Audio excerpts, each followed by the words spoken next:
Hello, everyone. Welcome to the Happy Sober Free Sex, Wellness, and Rock and Roll Summit. I am so excited to have Megan Marie here. She is the Joy Coach, and it is a pleasure to have you here with us. I am so excited to be here with you. Thank you. Well, I want to go ahead and dive right in. And by the way, I'm Emily Killen. I am the host, and I am grateful to be sharing these amazing facilitators and speakers with you all. And Megan, let's just go ahead and dive in. I would love to know, what was your drinking like before you chose sobriety? And were there any pivotal moments when you decided that you needed to let go of alcohol for good? Yeah, so it's been a journey coming, and I probably saw it coming a few years back. But there definitely were some things that happened this year that really made it swing. But 5 years ago, I'll take it back to 5 years ago, I hit my ultimate rock bottom in life. And I had two little ones at the time, was coming out of like postpartum with my second. And it was just not a good time in life. I was working full time. I was just full to the brim and was taking care of me last. So I hit my rock bottom and I decided I have to make a change. Like something needs to change in my life because I don't want to be this kind of role model for my kids.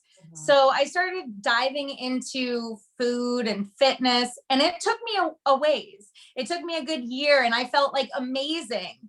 But I kept tapping in and almost chasing joy. Like I wanted that deep joy where I could just look around and just have that warm, fuzzy feeling. And it was there, but it would like kind of come and go. And through the years, I've dove further and further into it now that I'm helping other women and seeing their experiences and what helps them. And truly, like the mindset of it all is really what intrigues me and the power of the mind. And so that brings us to last year, the year of COVID, the whole pandemic. In April, me and my partner had COVID, and that was kind of the downward spiral of what I call like my second rock bottom. And that's where alcohol really started coming into my life. And I won't say noticing it yet, but that's where the problems really started. I've always been one of those drinkers that you don't just have one drink. I've always been, how tanked can I get? It wasn't a let's have one drink, relax for an hour or two with friends. Like I almost wish I could have been that person, but I've never been that. I've always had an addictive personality. Even when I was younger in teenage years and I had a cigarette, one of my friends would give me a cigarette. It wasn't okay, I just had one. I started smoking 2 packs a day, like that. Like everything about me is like this addictive personality. However, with alcohol through the years, I've always been able to, have that weekend binger and then not drink for a couple weeks. Yeah. But last year, everything changed. Last year with the pandemic and after having COVID, like everything changed for me. I got long haulers and I still have it now. So that's kind of a side effect from having COVID. Over 100 days I had a migraine, and the only thing that I could fathom doing was just getting absolutely obliterated. And it just kept going, and the cycle kept getting worse. And in January, like most of us, we're like, okay, January 1st, everything's going to be amazing. It's all going to be sunshine and roses. And so January 1st, I made that commitment to my team and my crew. And I was like, all right, all in with my nutrition, with my fitness, with my personal development. And I did that. And like a month in, I'm like, I don't feel all great and like fuzzy. I was still drinking. I didn't even connect the two. Like I was right there in it, but I couldn't, like, I needed somebody else to be like, what are you doing? So I finally was like, because we track everything in like this thing. And I'm like, I keep putting drinks on there. Like maybe I should take that off. So I didn't go about it saying, I'm going to go get sober, because that thought was way too scary. I didn't even want to put that word out there. I said, I'm going to do 30 days. That's what I'm going to do. I'm going to do this challenge. I'm going to do 30 days alcohol free. And that's it. I'll go back to it. And I even talked to my partner because her birthday was around, I think it was like week 9 or something around like there. And we're like, oh yeah, we're going to get wasted. We're going, partying and all this stuff. And so 30 days was it. But when I got to 30 days, it was like the joy was back, like that pure, deep joy. And there were so many different things along the way that we'll probably talk about in this, but there were so many that just kept pointing me in that direction. Like, this is where you need to be. And so that was what brought me to first, if that answered the question, to my sobriety, my drinking. Do you have about a few months sober, 4 months? Where are you at in your sobriety? 81 days today. 81 days. That's awesome. So you know, it's crazy. It's wild. I know, and it doesn't take that long for you to step into that joy and really start to feel good and for amazing things to start happening. So I'm glad that you're experiencing that. So when you had the, the rock bottom 5 years ago, did you take a break in sobriety at that point? Yeah, which is funny because I didn't even connect the two. It was just part of the plan that I was doing. You could have a treat with alcohol. They called it a treat, but I really wanted to go like 100%, like all in. So I didn't do those little treats. I didn't sub out, a piece of cake for this or that. Like, I just didn't do it. So I didn't sub out the alcohol. Like, so I didn't know what I was doing was actually taking away the alcohol that was bringing me all of that. And then it was maybe around 6 or 7 months that I lightened up and stopped being so strict with everything. And that's when, the drinking slowly came back on, but not super intense until last year. I think COVID last year was just an eye-opening experience for a lot of people, so I'm glad that you had that experience, and now you're experiencing the joy of sobriety, which is amazing.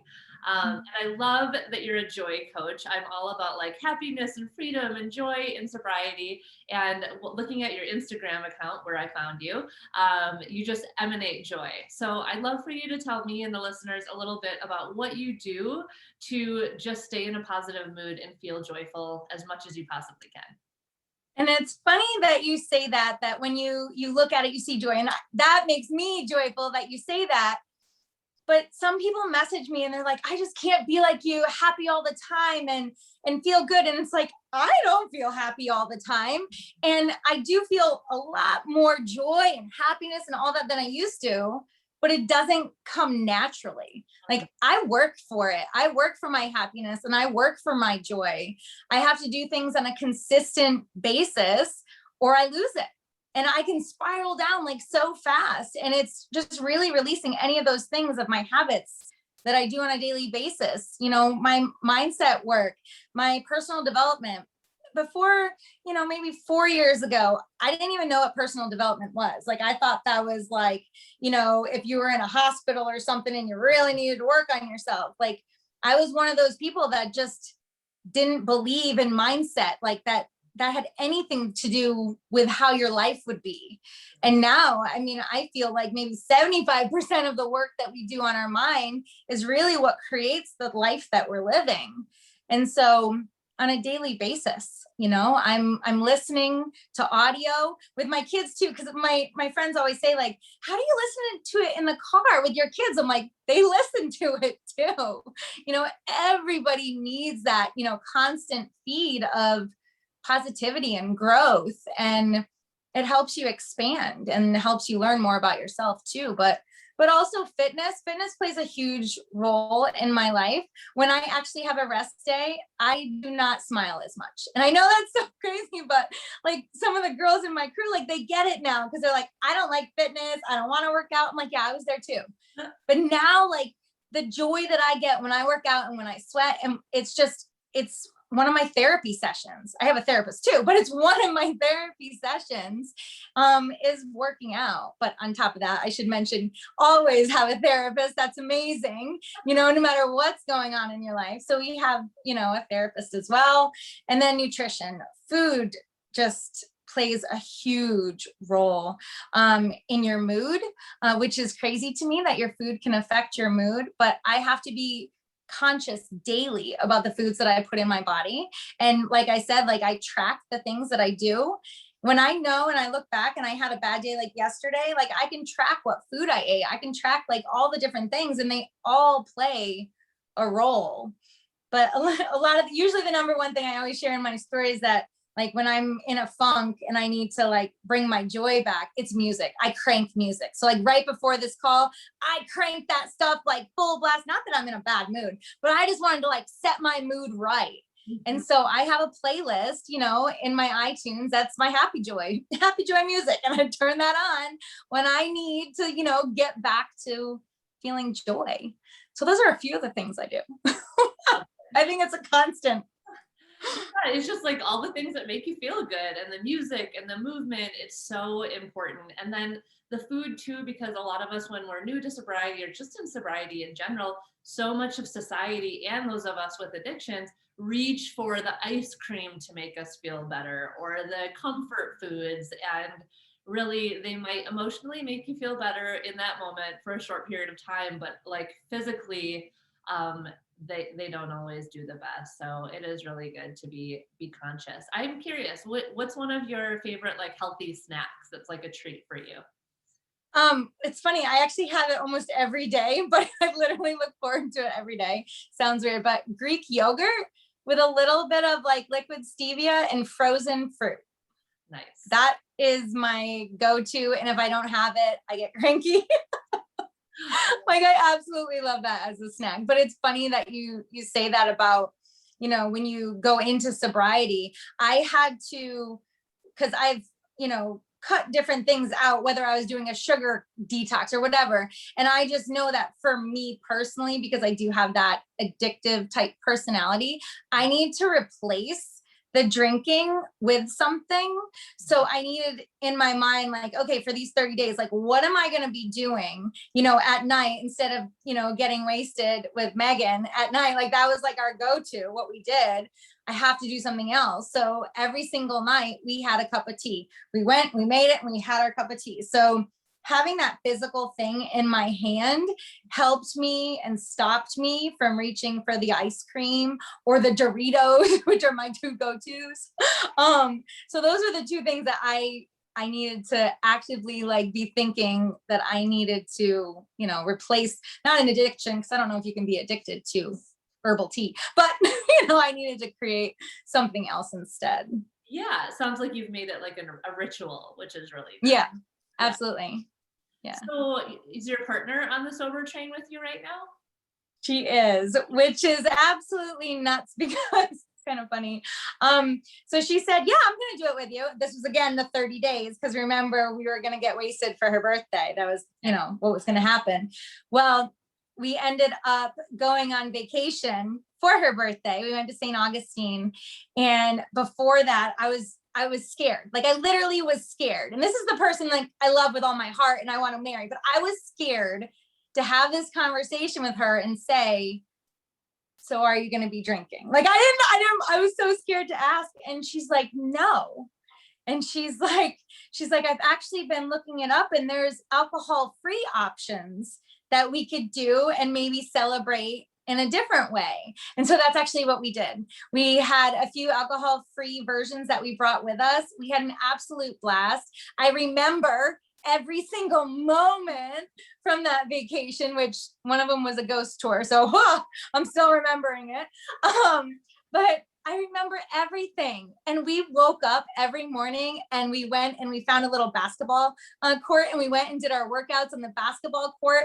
And I'm like, this is what you want to do on your birthday? And she was like, yes. So I was really scared in the beginning, to be quite honest, like what, you know, what's going to happen. But I just kept thinking in my mind, this is going to be my place, my journey of what I'm doing. And it should not be affected by anything else around me. This is my choice. And I just kept saying that over and over again, because all I kept wanting to say was, are you going to do it too? Are you going to do it too? And she did. And yeah, we're still here. We're both 81 days together. So it's pretty incredible.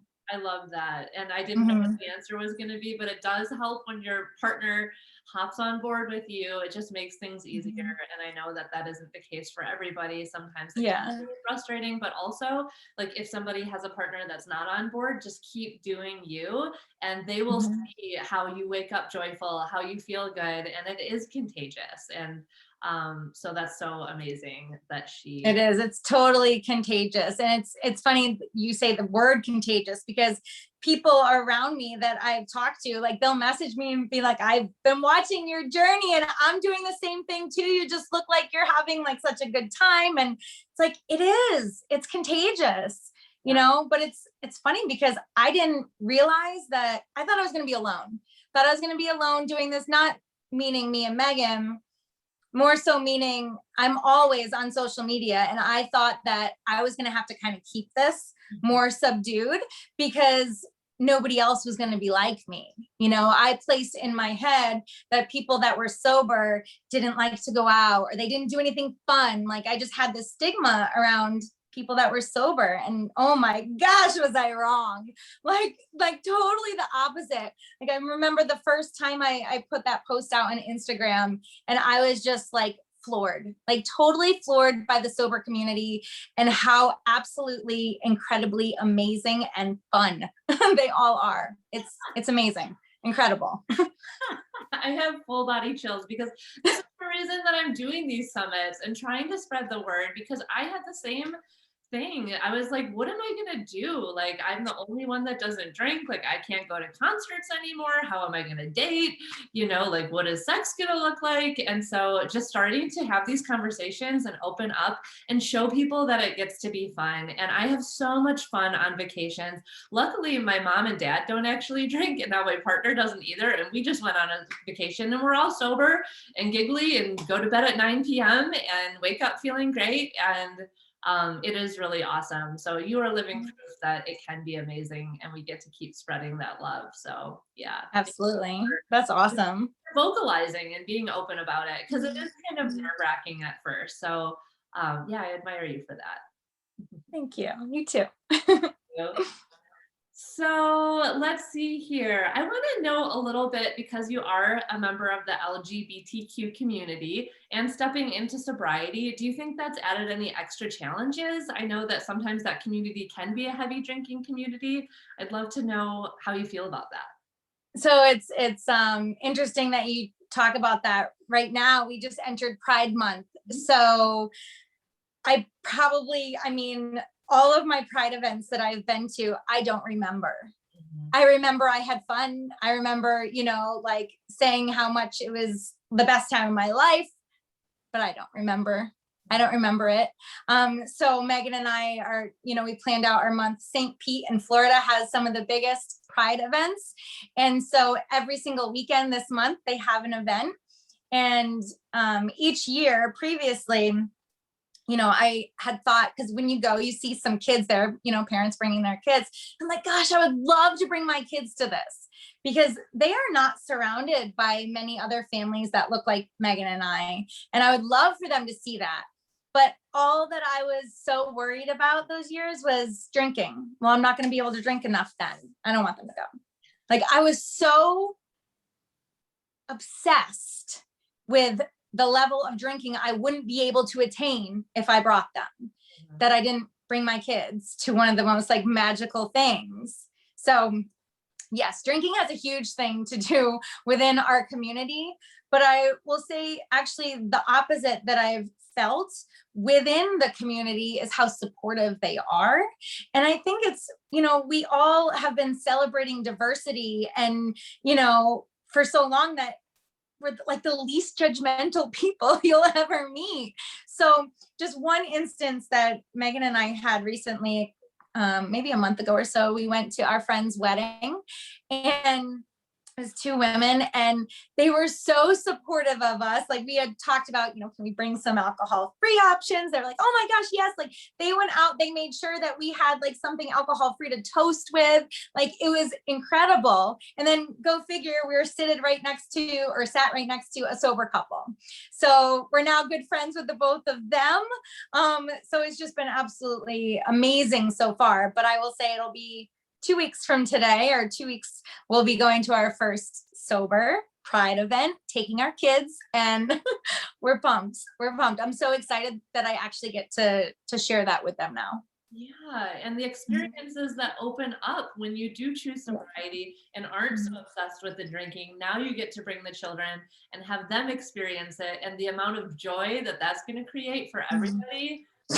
I can't imagine. Like, I can't even imagine. Like, I'm like, we already have all their outfits picked out, which hopefully they can't hear me, but we got them all like a bunch of rainbow stuff. And oh my gosh, I'm so excited to give it to them. But yeah, you're going to see it all over our Instagram. Pictures. That's really awesome. Yeah. Yay. So I'm wondering, Megan Marie, what is like one golden nugget that you've experienced? And I know we've talked about quite a few, but if there's like one thing that you'd love to share to maybe someone that's struggling or on the fence of sobriety, what's like one of your favorite things that you've experienced in sobriety that you'd love to share?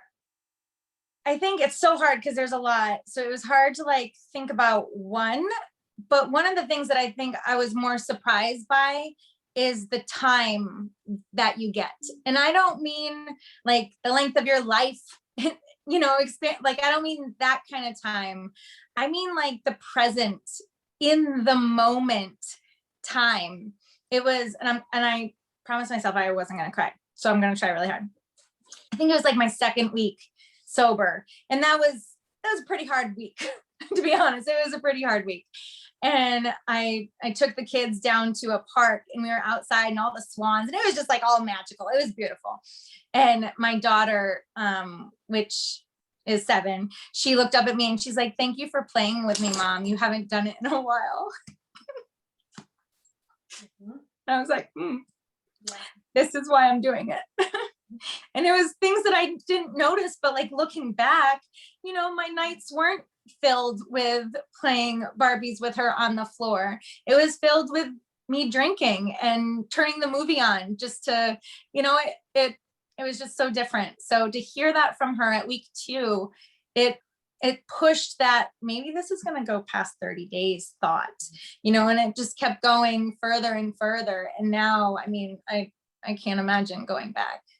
So time, you get time and you remember time instead of having time pass so quickly and forgetting what happened. I mean, don't get me wrong, I'm up there in age, so I still forget stuff, but I remember more. And so I think it's time. Yeah, that's beautiful. And I can see getting emotional about that. And I totally feel you, because I have the same thing come up with clients of mine that, children, but my mom didn't get sober until I was 14. And like, I don't even really remember too much of the drunken days. Like, we have such a good relationship. And so it's never too late to choose sobriety and choose to have that more time. I love that you say that. And then also, like, a lot of times when we're drinking, we just feel extra busy and like we're hungover and, spending time drinking. And it's just like the world kind of opens up. Don't get me wrong. You can also get busy in sobriety, because I am. Yeah. Oh my gosh. But it's, you're more present and it's fulfilling. And yeah, it's really beautiful. It is funny though. I like my brain is on like full. I don't know. It's like always going, and I have all these ideas, and which is so different than before, which I didn't even notice before, but now it's like the wheels are turning and it's constantly, how can I do this better? How can I improve this? It's just constantly. So sometimes I'm like squirrel, like going all the directions, but it's okay. It's a way better thing than laying in bed all day Sunday, with a hangover and, no thanks. Right? Yeah. Yeah.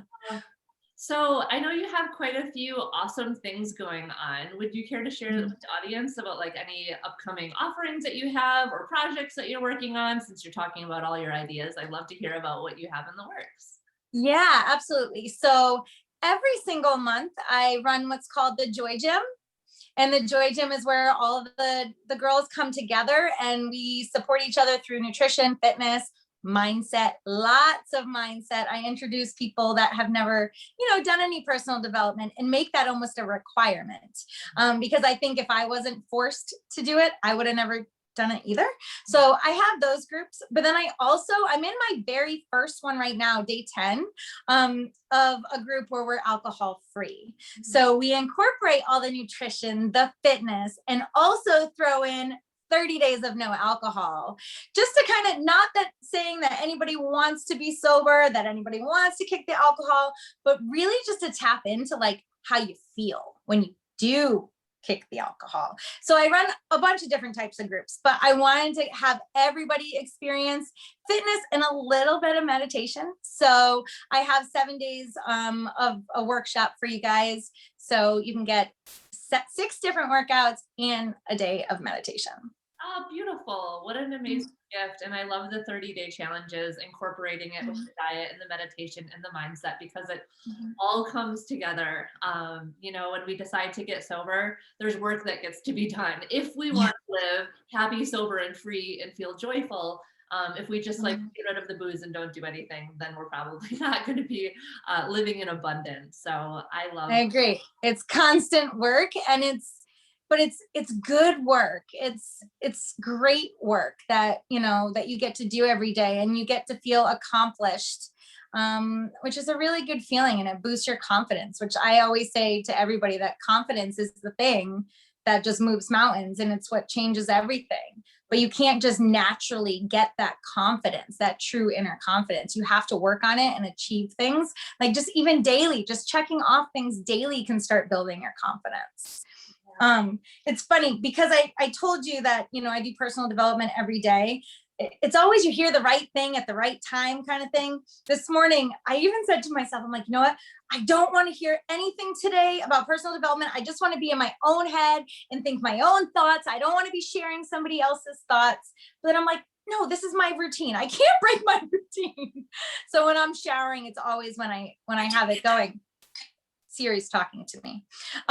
It's always when I'm playing it is in the shower. So I'm like, no, stop it, do it. So right now I'm on a Tony Robbins kick. He lights my world on fire with how he talks about mindset. And I wrote this down because I knew I'd fudge it up if I didn't write it down. So it just hit me to the core. He said, when you take away the pain, you take away the drive to change. And I was like, that was alcohol.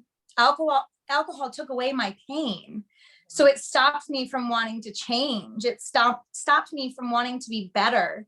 And that's why I went off on my fitness and nutrition journey, because I didn't want to change. I didn't want to be better. That alcohol took that pain, that numbing of my life and all the stresses. And when he said that, I was like, whoa, like mind blown. So I just wanted to make sure I said that at some point before we got off. I love that. It's a great note to end on. And Tony Robbins is amazing. And actually I've been doing personal development for a while, but just over the last year, a lot more did our leadership training, and I'm always listening to podcasts.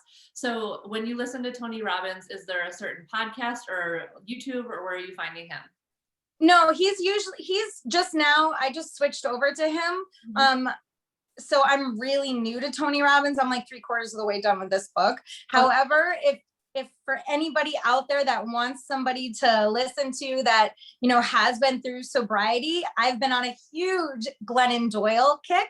She, I think, lives my life. So I think we're secretly best friends. She just doesn't know it yet. But everything that she speaks of is literally my life. But she's been through sobriety as well. And she just came out with a podcast, We Can Do Hard Things, which is incredible. But her book, Untamed, is absolutely amazing.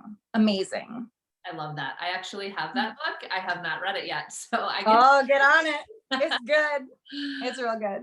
I love it. Thank you so much for hanging out with me and sharing your wisdom and your joy and your just energetic personality. You're just a ball of light, and I appreciate you so much. And thank you so much for having me and for messaging me in the first place to come on and invite me. I'm like truly honored. So excited for it. Awesome. Well, I might have to hop on one of those 30-day challenges. I could use a little workout regimen myself, a little bit of recommitting to that. So, well, go ahead and sign up for the free 7 days and you can get a little piece. Start there. Awesome. Okay. Well, I hope you have an amazing day and have so much fun at that Pride event with your family too. Thank you. We'll talk to you soon. Bye.